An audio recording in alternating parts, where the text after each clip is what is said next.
So you might be wondering why I'm putting on gloves, and that's because sitting right in front of me is the new Vacheron Constantin Overseas 18 karat pink gold. Let's get into it.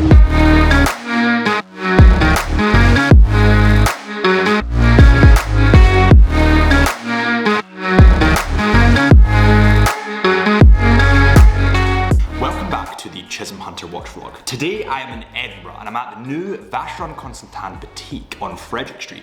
They just so happen to be our new neighbours and we've got a pretty incredible watch in front of me. You might be...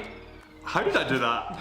Everyone that I know has been ranting and raving about the Vacheron Constantin Overseas range, and there's no wonder why. It's extremely handsome, there's no doubt about it. And my Grail watch, or one of my Grail watches, is actually the Overseas Everest edition. Now, we shot this outside in Scotland for my Instagram, and I'll plug my Instagram if you want to see that. But it's just an extremely handsome watch, and what attracts me about it more than the look and the aesthetics is actually the history. There's so much history about it and it's so in-depth. I'll save it for another video, but it's really, really interesting.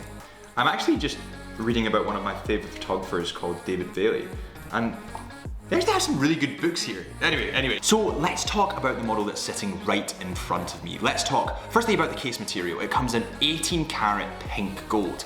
Now, the Overseas collections are sports watches, there's no doubt about it. But this, to me, feels more dressy because of that case material.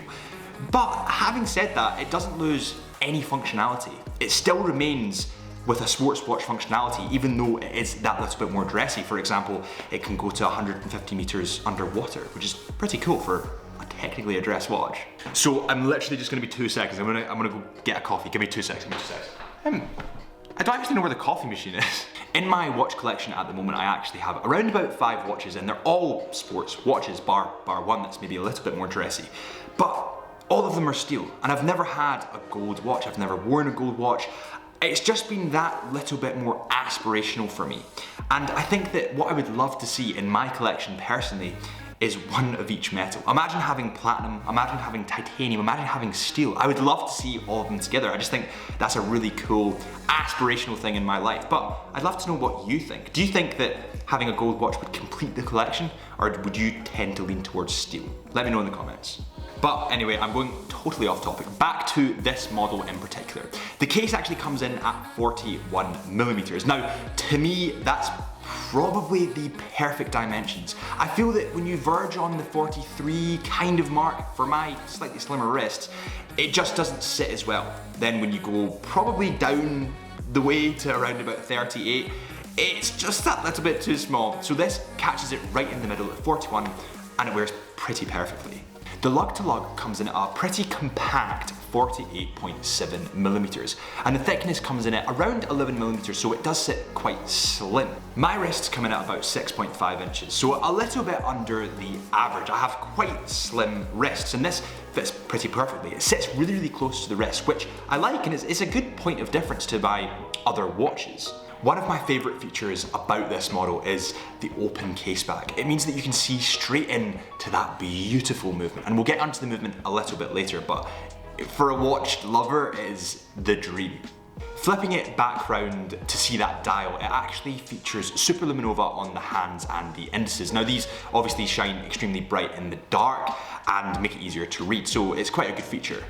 Another feature that I really, really like about this Overseas model is actually the deployment clasp. We saw how easy that was to use. Now this actually comes with a rubber strap, which is a dark brown rubber, which matches the gold perfectly. It looks really, really classy.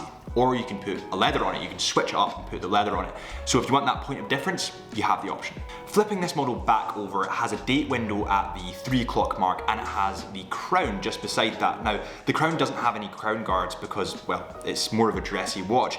And I actually quite like the way it sits. It sits really well, the crown's not too intrusive. The movement used in this model is the Vacheron Constantin reference 5100. It has 37 jewels.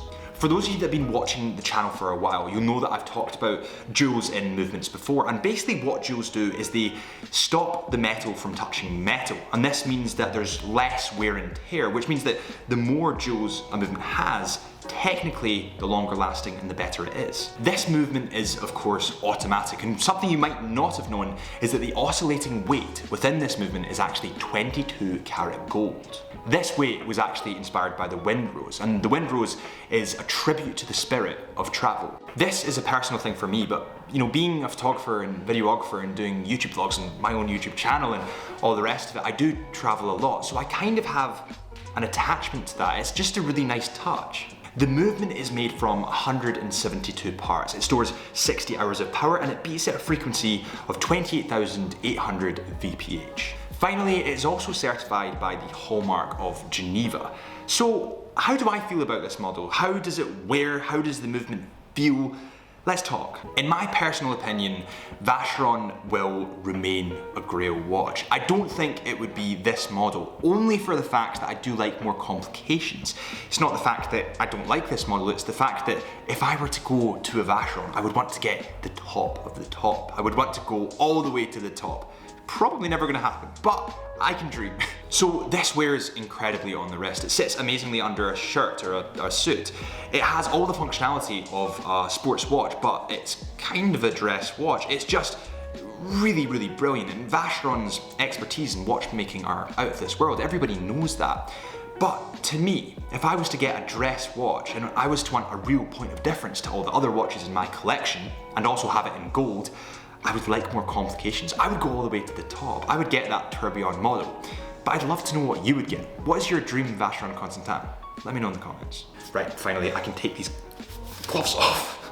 Thank you so much for watching this Chisholm Hunter watch vlog. If you would want to join the Chisholm Hunter watch community, make sure you click here. If you want to see more from Vacheron, then make sure you hit it here. If you want to see the watch vlog, where we take some pretty incredible watches to some pretty amazing locations, make sure you click here.